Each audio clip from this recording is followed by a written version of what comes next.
Would you believe me, nagbigay sa akin ng sapatos? Sino ba namang tao magbibigay ng sapatos sa'yo? Tapos itong sapatos na binigay, ito pa yung pinapangarap kong shoes. Ito yung pinag-iipunan kong sapatos for my full marathon. Kasi nabigla ako, binigyan ako ng sapatos, guys. Look at that. Buksan na natin, let's see.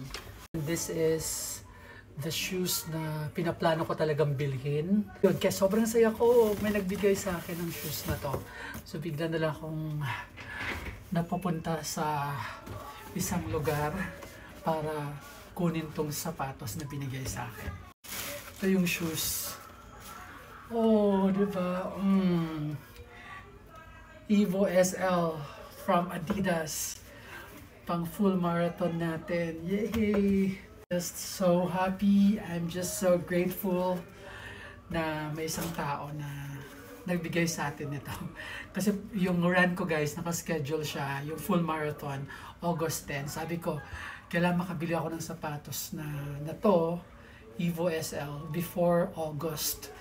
Pero June pa lang, meron na ako. So thank you so much dun sa boss ko na nagbigay nitong sapatos na to. So I think I'm just grateful to have a boss na love ka. Yung boss who understands and supports your hobby. A boss who supports your well-being. Ako talagang, I really make sure that I do my job well. I would say that love talaga ako ng boss ko. And of course, love ko din yung boss ko. Isipin mo naman, Evo SL Adidas shoes, just a gift for me. Advanced birthday gift for me. Birthday ko is still sa August pa, pero June pa lang I got my birthday gift. I can use this for my full marathon training and of course doon sa actual marathon mismo. Kasi nakakatakot lang siyang gamitin kasi nakakatakot madumihan knowing its price, right? And lalo na pag nagtitraining ako lately, madalas umuulan. So, parang nakakatakot madumihan.